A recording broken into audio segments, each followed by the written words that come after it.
Well, hello there. So I'm not one for making New Year's resolutions, but I did start 2025 with aspirations of what I wanted to do this year, and I already failed at one of them, and that was to open my own merch store by the end of January. I was going to sell stickers and prints and film my entire process as a sort of relaxed behind-the-scenes vlog, but seeing as none of that turned out the way I hoped it would, I'm making this video instead. So in this video I want to talk about why my shop launch didn't work, and also feelings of failure as an artist and my new art goals. But before we start, let's discuss the painting I'm working on. Recently I've been in the mood to paint full scenes. It's not something that I do a lot, but it's another thing that I've been wanting to do more of this year. And I had the idea to draw this scene of a girl and her mouse friend sitting in a strawberry bush, because a part of me is already looking forward to spring. So without further ado, let's start at the beginning. I've been posting for over 3 years on YouTube, and something I've wanted to do since I started was start my own merch shop. I love the idea of designing and creating stickers and prints and other stationery goods to be able to pack and send to customers. But I'd kept putting it off until I thought I'd gained enough followers, and with almost 2,000 subscribers I thought maybe now was the time to give it a go. Besides, I'm always being recommended videos of people starting up their dream small businesses with seemingly next to no followers, and I thought, well, it works for them, so maybe it'll work for me. So over New Year's I made a list of what I was going to make for the shop and planned to film my entire process so that I could have the shop and the video up by the beginning of February, just in time for Valentine's Day. In fact, I even started working on a Valentine's illustration so that I could use it as a special themed sticker and print, which you may have seen by now because I did end up posting it as a short video anyway. So as well as the new design, I also wanted to post an existing design, so I posted a poll asking you which of my previous designs I should use as a sticker, and the majority of the voters chose my cat's pajamas design. So that was the other sticker design I was going to do as well as the Valentine's one. Overall, my goal was to make about 2 or 3 types of stickers, 2 print/postcard designs, and a few other items like painted clay or paper decorations. And I was going to do a very limited supply of each so that I could test how well that they would sell. So I was almost set to start up my dream shop. I had already started making the designs, I had set up the website, and I had also even tried to set up an email list so that I could keep customers informed on future updates. But when it came to ordering the items, I realised that the cost was going to be a lot more than I thought it would. I thought that if I bought only a small bulk of everything, I could possibly order the stickers for maybe around £10 and postcards for about the same. And anything else I wanted to do, like the clay ornaments or paper decorations, I could just make at home for free. Look, I'd never done this before, and in the past when I'd looked into ordering from a sticker making company in China, they had always seemed really cheap and the best option to buy from. But then when I went back to look at it, I realised that the prices were not as cheap as I thought they would be, and I would have had to have waited about 30 days for shipping, and if I decided to order my stickers here in the UK, it would have cost me even more, especially when I have no guarantee of actually getting any customers, which was something I was very anxious about at the time. And even though I was excited about my new venture, the doubter in me kept saying, what if no one sees it? But for a while I decided I was going to keep trying anyway. So I replanned my shop, and to help with the cost, I would try and sell my first digital brush pack. You see, I've been making digital art over the past few months, and I created a set of my own brushes on high paint, which I designed to suit the style and texture that I myself like my drawings to have. So I uploaded them onto my Ko-fi page, and I would use anything I had made on them for buying the inventory for my shop. So I shared my new creation, and I had no sales.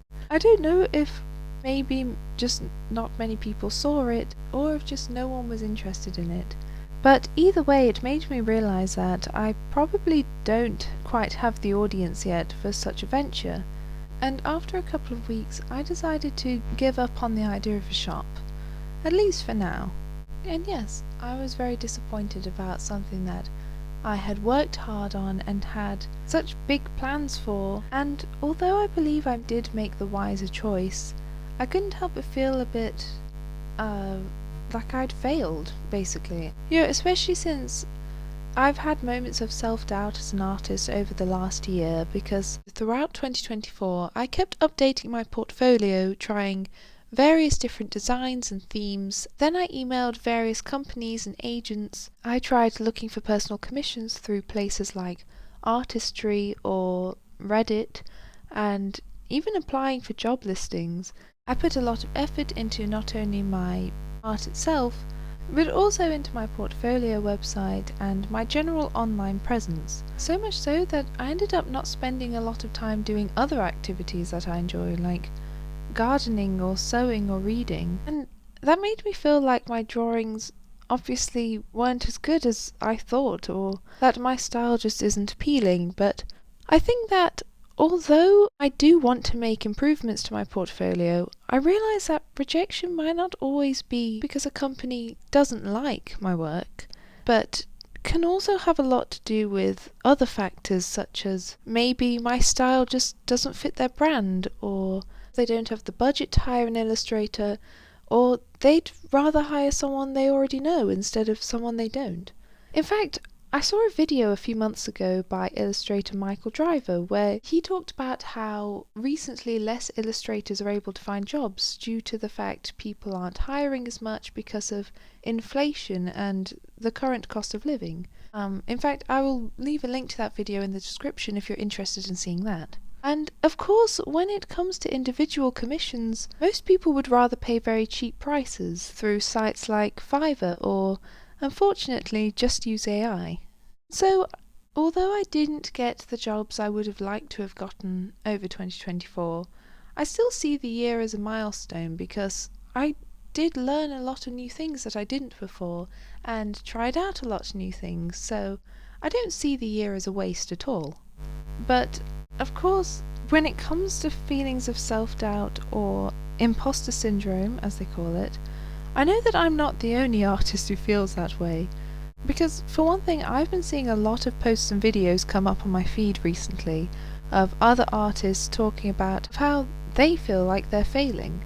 And so because of this, I even made a poll asking my subscribers if they ever felt like failure as an artist. And as of recording this, 86% of you said yes. I know that this is probably obvious, but I think the reason we're all feeling this way is because of media, especially social media. When it comes to social media, you're either surrounded by influencers living their seemingly perfect dream lives, or influencers telling you how to live your own perfect dream life, both of which are giving the same message that you should be living just as they are, and if you're not, then you're just not trying hard enough, or maybe you're just not as good as they are. But the thing is, there are many, many talented, hard-working individuals out there who never get noticed, not for want of trying, but because success is only a small percent within your own control, and a lot more to do with just being in the right place at the right time. Especially when it comes to getting noticed online, because, as we all know, the algorithm is an enigma that we're all at the mercy of. But of course, you also have to keep in mind that practically everything you see on the internet has been carefully curated to be as attention-grabbing as possible. You're not seeing the messy reality or stress that creators are going through. Even with me, I'm not going to show you the ugly sketches that I accidentally spilled paint water on. I'm only going to show you the pretty drawings on an aesthetically pleasing backdrop. So, yes, take everything you watch with a grain of salt. And though it's always good to learn and take inspiration from more experienced creators, try not to compare yourself too much to them. So, I've decided it's best to just try to spend less time focusing on big creators, and instead, if I'm in the mood to watch something artsy, I'll search for a small creator. In fact, since I first started my channel, I've tried to make the effort to take the time to support other small channels, and through that I've come to know loads of really nice budding artists who not only appreciate my support, but also support my channel too. Creating a sort of niche YouTube artist community. And Since I recently got Instagram, I've tried to make it my goal to mostly only follow small accounts. So on that topic, let's talk about my new art goals for the year and how I want to change things so that I can have a more positive experience of illustrating and sharing content. So, for most of 2024, I mostly worked on projects that I thought would either catch the attention of the algorithm or look appealing on my portfolio of potential agents. And I do want to try and get into an illustrator agency, so I will continue to do that to some extent, but I do also want to focus more on working on projects that I genuinely want to do, including projects that aren't necessarily drawing. I have a few ideas that I have been wanting to do for ages, but I hadn't gotten around to it, so hopefully I will this year. I also want to try and experiment with different types of content. The main reason I don't post YouTube videos as often as I would like to is because my videos usually take a very long time to edit, even though they usually end up being only around 6 minutes long. For example, a lot of my videos are themed around drawing 3 characters or creating 3 illustrations, but I want to try making videos where I just work on 1 illustration, perhaps whilst chatting like in this video, or even doodling in my sketchbook or one of those other non-drawing related projects that I said I wanted to do. Also, if you've watched my videos before, you'd know that I usually have an animatic version of myself on the screen, and I really love how that looks, and I do really want to continue using it. But again, it takes a very long time to draw each frame as well as animate the mouth, which is something new that I'm trying out, and you may have noticed at the beginning of this video. So I think I might just use the cartoon me a little less. You see, last year my goal was to make more fully animatic videos, and I managed to make a few, but as I mentioned, they took a very long time to make, and they didn't even turn out very long. And often by the time I was halfway through editing, I'd start to lose motivation a little bit. So this year I'm thinking of maybe trying to film a little more real life footage instead. Just painting or a bit of behind the scenes of what I do. Thirdly, I don't want to keep rushing myself to finish my projects. Unless, of course, I'm illustrating for a client, obviously, but sometimes I find myself creating imaginary deadlines so that I try working on a project as quickly as I can for no reason other than just so I can move on to the next project I have in my head, instead of just enjoying the process. I think it's a lot to do with the fact that I am someone who gets quite anxious about time, but when I do feel like that, I just try to remember one of my favourite Bible verses, which is, "Do not worry about tomorrow, for tomorrow will worry about itself." So instead I want to try and spend a bit more time on each project, or at least not rush myself so much, and also take more breaks to do other things, like spending time in the garden or going on a walk, especially when I start to feel myself getting tired or overworked. And my last goal is to just appreciate where I am at the moment, not judging my skills based on the number of likes I get or commissions I receive, but rather my past work. I can see how much my drawings have, I believe, improved over the years, even since I started this channel. And although I will continue to grow and improve my skill level, I also am just going to appreciate what I can do currently. A few times I've had comments from young artists telling me that I inspire them, or they hope that they can draw as well as me one day, and those comments are a really nice reminder that we're all at different stages, and for every person we look up to, there's another person looking up to us, which is another reason why we really shouldn't compare ourselves to others.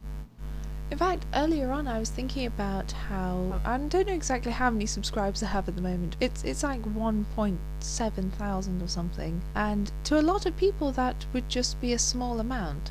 But I was thinking about how when I first started my channel, I wouldn't have probably even believed that I could get to that many, and I remember being so excited when I first reached 500 subscribers or 1,000 subscribers. So instead of telling myself that it's a small amount compared to others, I should rather be turning it around and telling myself that's a lot compared to what I used to have.